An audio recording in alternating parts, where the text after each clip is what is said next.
That's gonna be it. He's gonna break my heart. So yeah, I'm scared.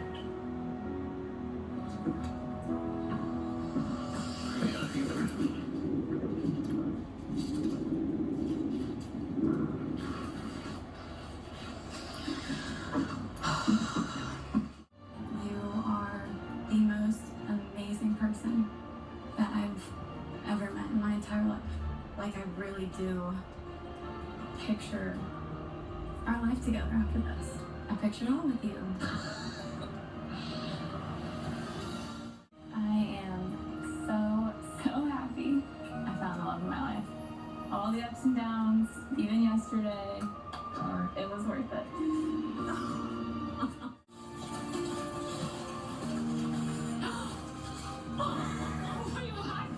It's nice to tell somebody that you love them. And every time I say it, it feels more real. And it doesn't get more real than this. Final row starting right now. Good evening, Bachelor Nation. My name is Emmanuel Acho.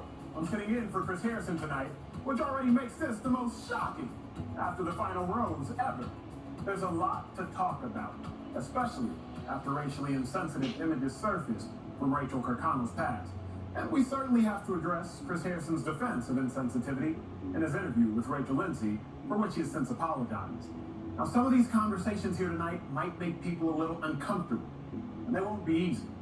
But my hope is that if we can talk openly and honestly, we can take important steps toward mutual understanding and healing. But before we can talk to our couple, let's talk to a woman who did not find love with Matt and left Pennsylvania heartbroken and in tears. Michelle, come on out.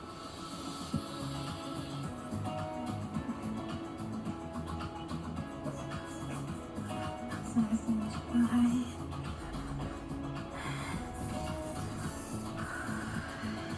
Breathe.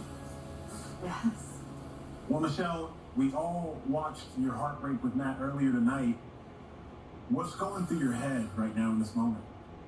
I did not want to be sitting here with the ending that I had, but I'm ready to face it, and I'm ready to have a conversation about it. So you were really ready to be engaged to Matt? After I saw how my family accepted him, he was able to like slide right in. That's the moment that I did think he was the one, and by that time I had kind of seen the interactions that were happening, and that was kind of the icing on the cake for me. Well, you were literally one day away from possibly getting engaged as you were rappelling down that building together. But then it all seemed to go wrong. That was a conversation that I did not see coming during that day, and it caught me very off guard. And so it really just felt like one of those moments where all of your blood, everything leaves your body, and seeing it for the first time, watching it back, it's a lot.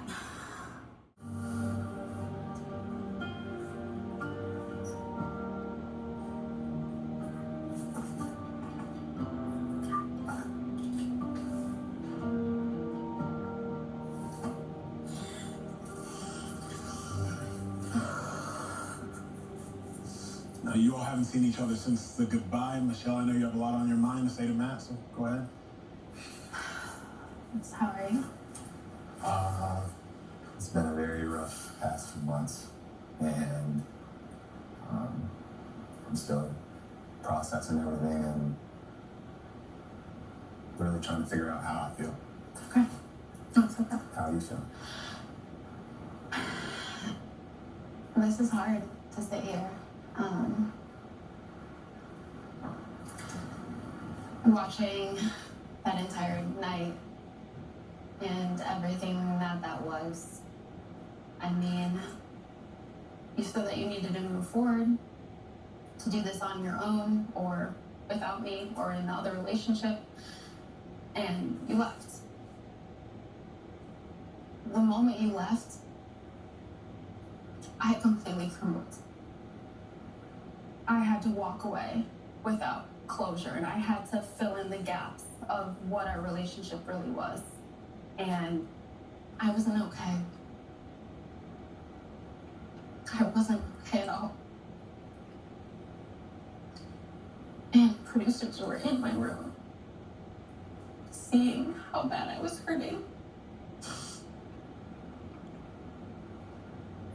And I asked you for a conversation, and it was not a conversation where I was trying to change your trajectory or trying to change your mind or fight for you. It was a conversation so that I could have my inner peace when I left Pennsylvania. And you said no. I just want to start by saying I'm sorry that you were going through that.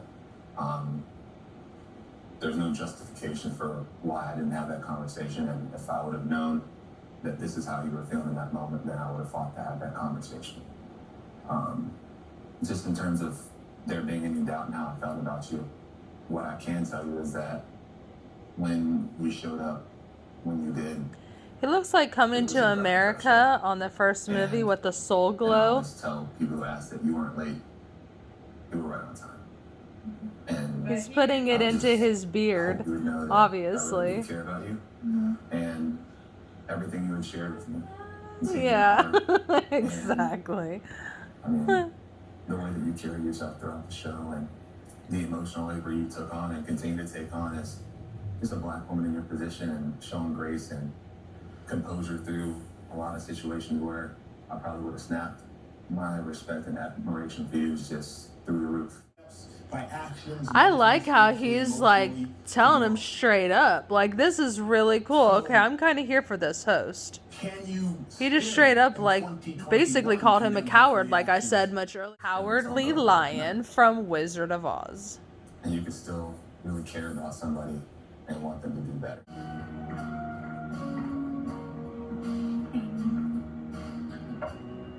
Hello? You too?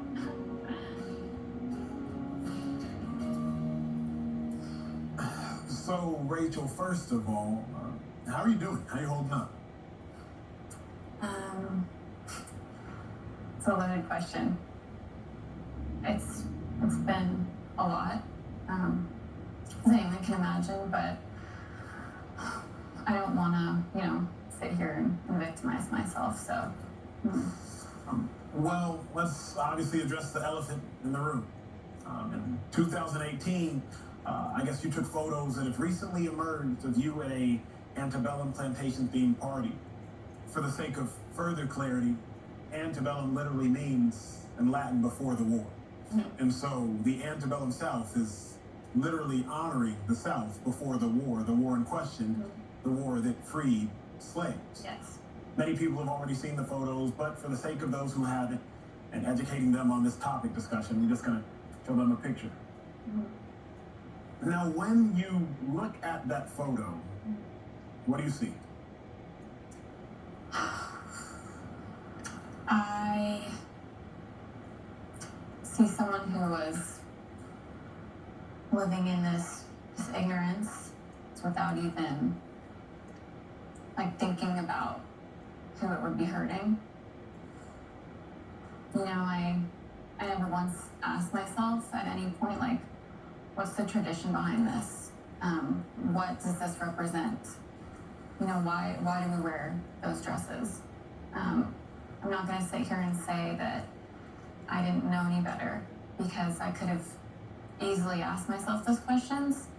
I never took the time to make that connection, because if I would have taken the time, I easily could have understood what was wrong with it. I've heard a definition of prejudice. Prejudice is a willful commitment to ignorance. You were previously ignorant. Who do you blame for your ignorance? Was it your upbringing, educationally, familially? Who do you blame for that ignorance? Why do we I gotta don't wanna sit blame here and people? my upbringing or where I grew up, the location of it, being raised in the South, they're just, in my eyes, there's no excuse. Because I will say, I did get a lot of people saying this is normal where I grew up. I don't think that that's what that stood for. I didn't know that, so it can't be racist because I'm not a racist. And I think that people need to realize that just saying, like, this is normal where I came from or this is common where I came from, that doesn't make it right and that doesn't make it okay. Yeah, I think we need to all collectively do a better job of acknowledging that history is meant to be remembered, but not all history is meant to be celebrated. Yeah. And also recognizing there's a difference between being racist and racially insensitive or racially ignorant. I've been very intentional about saying what you did was racially insensitive, it was racially ignorant, and it plays itself out as racism. But that doesn't necessarily classify someone as racist. You have to pull back the curtains and look at their intention. Was their intention malicious? But let me ask you, because so many people, specifically black people, people of color, are wondering, what took you so long to apologize? What took you so long to release a statement? I wanted to not just say the right words, just to have people accept them, but I wanted myself to really understand exactly why people were so hurt by this. Because, you know, of course I want to do better. And so what steps is Rachel Kirkconnell actually taking to do better, to be better, to learn, to grow? Talk me through what you're actually doing.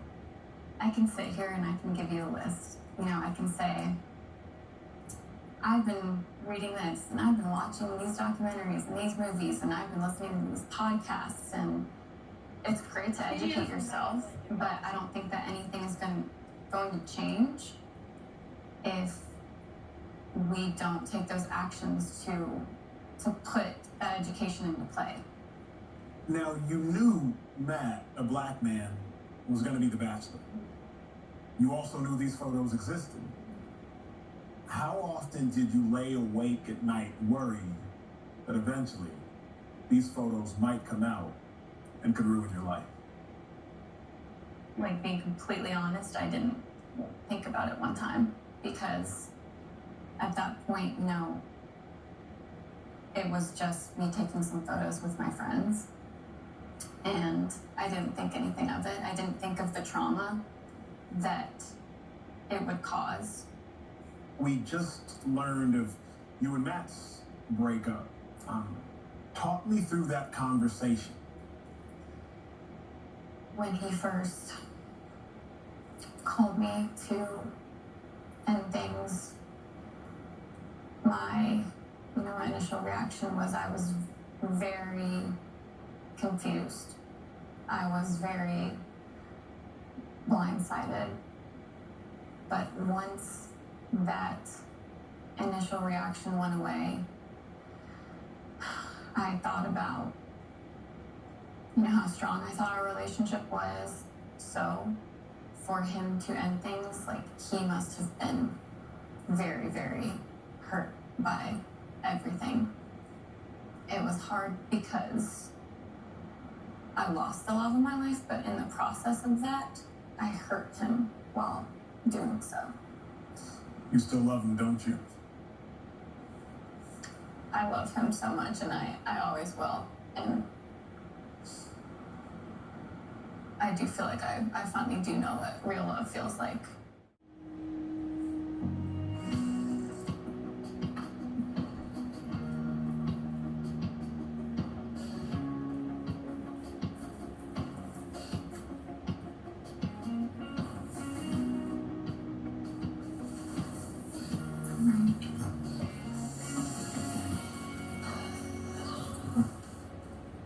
Rachel, I know you have a lot on your mind. You all haven't seen each other since the breakup, so I just wanted to give you all this time to talk face to face. Rachel, go ahead.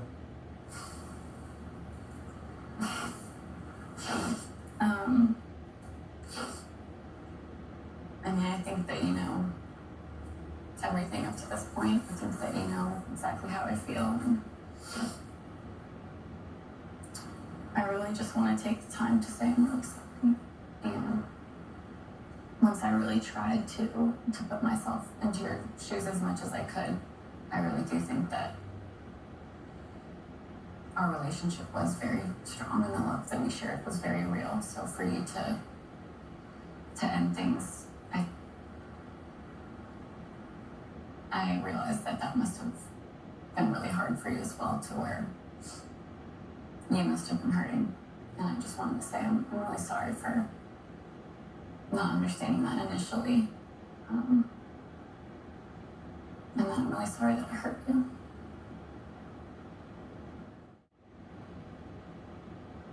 Matt, how hard is this on you? Just seeing the woman that you love, that you loved, so torn up over hurting you and over losing you.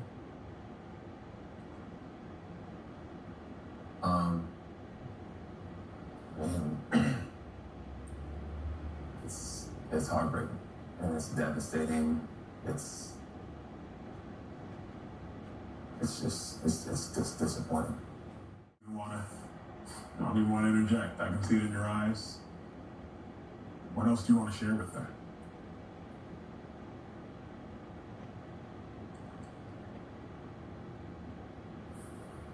Send silence.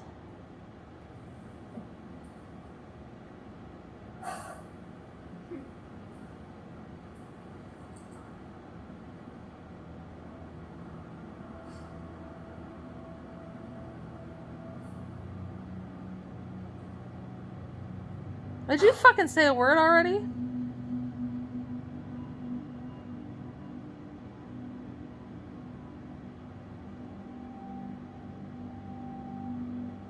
Cut commercial. Fuck this shit.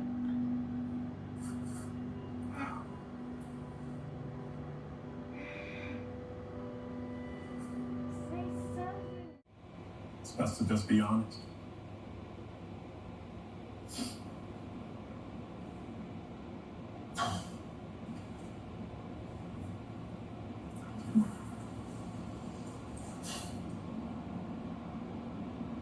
The most disappointing thing for me was having to explain to you why what I saw was problematic and why I was so upset. Mm-hmm. And that's why it was problematic, because when I'm in a relationship, it means that I'm committed to that person. And commitment for me, when I'm dating someone, is on track to get married. And so when I questioned our relationship, it was in the context of you not fully understanding my blackness and what it means to be a black man in America, and what it would mean for our kids when I saw those things that were floating around the internet. And it broke my heart, because this is the last conversation I thought we'd be having. I didn't sign up to have this conversation. And I knew that. You think, honestly, this would be the perfect time to have this conversation, because she was ignorant to what she had done, was honestly doing it more for a selfie aspect of it all. She did not know what kind of party she was attending. We can't be in a relationship. And he's just not understanding that side of it either. You gotta be perfect from birth to death if you're gonna be on TV. Because I'm sure he is just fucking perfect. He has no demons. He has no devils. This guy is A-okay. Really, what I tried to explain Come to you on, when we had that talk please. was, includes every single part of you. And that obviously includes you being a black man. You've never experienced a love like this, so I don't see anyone else out there for me. At this point, I just don't see how I can have these same feelings for someone else.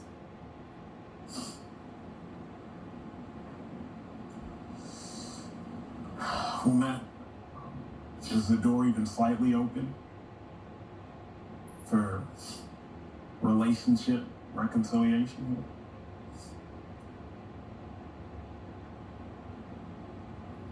He's probably already communicated it so much with people that he said there's just no way.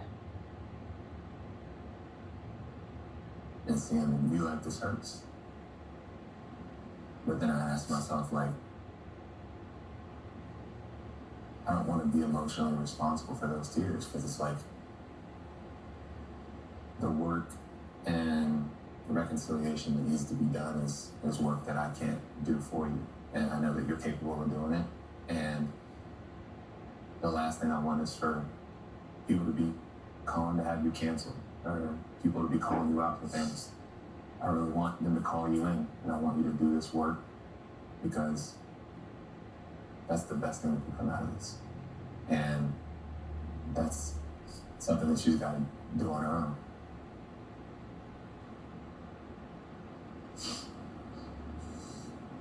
Basically, he's not going to get back with her. To this man again, the man who held your hands at that last proposal site. The man that you jumped out of a stupid plane for and smacked your poor face against the earth.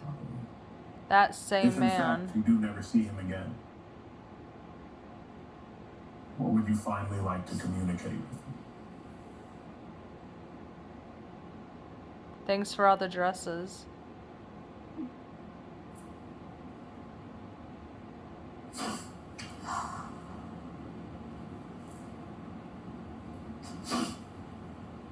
Since day one, all I want is for you to be happy. And I just want what's best for you. And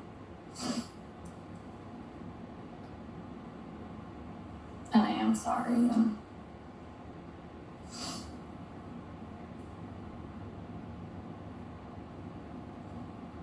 I thank God for never putting you in my life to begin with. And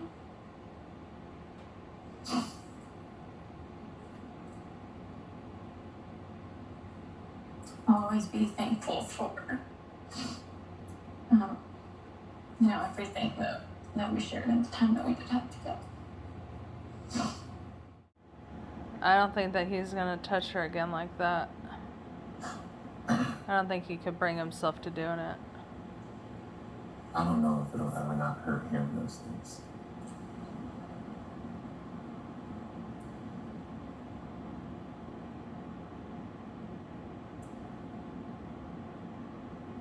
His mind is already made up.